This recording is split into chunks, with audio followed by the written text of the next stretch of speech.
Indus. BBC Radio Manchester and BBC Radio Lancashire.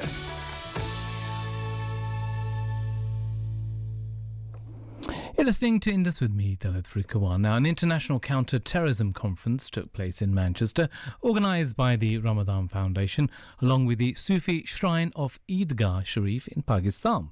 Now, the event hoped to create unity and tolerance through dialogue. One of the key speakers was Shaykh Hassan Rehman, a leading Sufi figure tackling terrorism in Pakistan.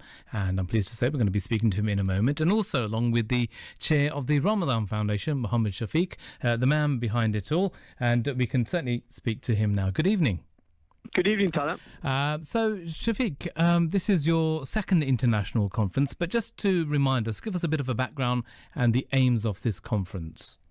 Yeah, so obviously after the dreadful events of the last year, after the Manchester Arena attack, we felt that a lot of work that is going on within the Muslim community, and you've featured a lot of that work on your programme many times, to tackle extremism, to call out terrorism, and to say it's got nothing to do with our faith. And so what we wanted to do was to bring people together from various backgrounds to come together to talk about the issues and to really stand together. And that was exemplified by the Shaykh, which you'll be speaking to, Shaykh Hassan Rehman, who's been leading the campaign against terrorism in Pakistan. He's got thousands upon thousands of young people who've been stopped from being brainwashed into violence and extremism, into a path of moderation. And so he was trying to, I think his objective to come to Manchester to show solidarity and love to the people. Yeah. Oh, hello. I think we may have lost Shafiq there. Hello. Hello. Yes, we've got you back now. That's better. Apologies. That's all right. I know. So you were saying, so you had, you've got you had some key speakers come down to the event. Yes. How did it go down then? And what message did they have to give to people? So we had representatives from the Christian and the Jewish community, people from politicians and community leaders. But I think the real people that really inspired everybody at the conference was the father and grandfather of Olivia Campbell Hardy, who was one of the youngest victims of the Manchester Arena attacks. They came to the conference. Right. And there was a lot of love in the room for them and what they've gone through. And the message is very clear. The terrorists, whether it's the extreme Muslims who are doing it in the name of our faith wrongly, or whether it's the far right doing it in the name of their political ideology, they're both wrong. And they both set out to divide communities, and we mustn't allow them to succeed. Yeah.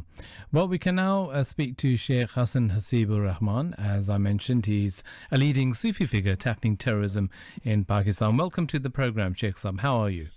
Thank you, sir. Right. Now, this is your first conference here in the UK, and how was it for you? It was very good, and it was very nice to meet the communities over here, the bishops, the rabbis, and everyone. And we would love to work together more to finish terrorism, to counter terrorism, and to spread the peace over here. Yes, indeed. Now, very quickly, just for those who don't know, I introduce you as the Sufi shrine of Eidgah Sharif in Pakistan. Just to put it into context, what is that? What sort of organisation is that? We have a Sufi shrine over there. More than 200 years, our shrine is in near Islamabad, Rawalpindi, spreading the real message of Islam, which is for love, peace, harmony, tolerance in every community and between the faiths. My great-grandfather, my five generation, I am a fifth generation in this shrine over here. Right, okay. We always spread the real message of Islam, and we try to educate people for being a good character, spreading love for every faith and every community. And indeed, for those who don't know, Sufism plays a great part in the lives of people in Pakistan, and often spreading the message of peace and love. Now, how big is the issue of terrorism in Pakistan? Because lots of people, certainly people in the West, maybe don't have that sort of understanding of what goes on and the challenges that Pakistan actually faces on a day-to-day basis to fight terrorism. And indeed, thousands of lives have been lost as a result. So, you're from Pakistan. Put it into context for us of how big the issue is over there. First, I would like to say that by the grace of God, now it has controlled much the terrorism in Pakistan, but still it is there. In last years, we suffered much from this terrorism, especially from this Taliban and now from the Daesh and Al-Qaeda. Especially from these organizations of terrorism, we suffered much from terrorism, and it was spreading very fastly all over the Pakistan. But now it is very controlled from this. Indeed. So I take it that, certainly here in the UK, there's this whole issue about the terrorism in Pakistan influencing British Pakistanis over here. How much do you think that is the case? Do you feel that people are influenced over here, the British Pakistanis, by what goes on over there? Of course, they did to some youngsters. But now when we are here, the main message we got over here is to educate, to condemn terrorism, condemn this kind of organization, but not only condemn them, educate people, especially youngsters. We have to educate youngsters, and we educate over here the youngsters to stay away from them, and we teach the real teachings of Islam, that Islam gives the message of peace, and Islam gives the message to save a life of every human being, whether he is Muslim or non-Muslim. And especially the terrorism, like Taliban terrorism and this kind of terrorism, there's one more kind of terrorism, which are hate preachers. They try to brainwash people.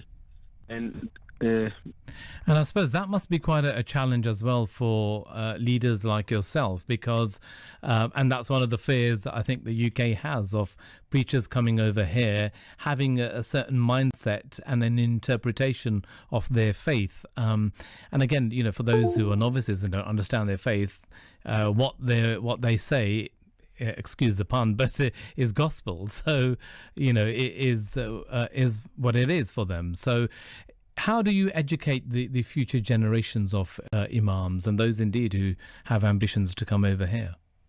Yes, we educate that like the imams and everyone, they deliver speech, they say that do pray and do fast. This is also important, but this time the more important thing we should teach is about the values and integration and harmony and peace, and educate the Muslims that Islam doesn't give a respect only to a Muslim, and Islam doesn't give a respect to only a Muslim's life. Islam gives respect and love to all of the communities. We have to teach our communities. We have to teach our community to go and meet every community, every region, and get them together and try to make a world a peaceful place. Well, on that positive note, Shaykh Hassan HAseeb Rehman, thank you very much for joining us. I wish we had the pleasure of you in studio, but you were held up in traffic. Shafiq, because we've only got another 15 seconds, very quickly, what's next with you now? We've had your second conference. What are you going to do next to take this further? Well, as the Sheikh set out, we're going to carry on the work of tackling extremism and exposing those people that support it and finance it. And you've heard the really powerful words from the Sheikh about the work that we do together. Indeed. Well, thank you very much for joining us. It's been a pleasure. Sorry, I know you've had a bit of a journey to get here, but hopefully we'll catch up with you in the near future. But thank you to you both. Thanks very much. Thank you.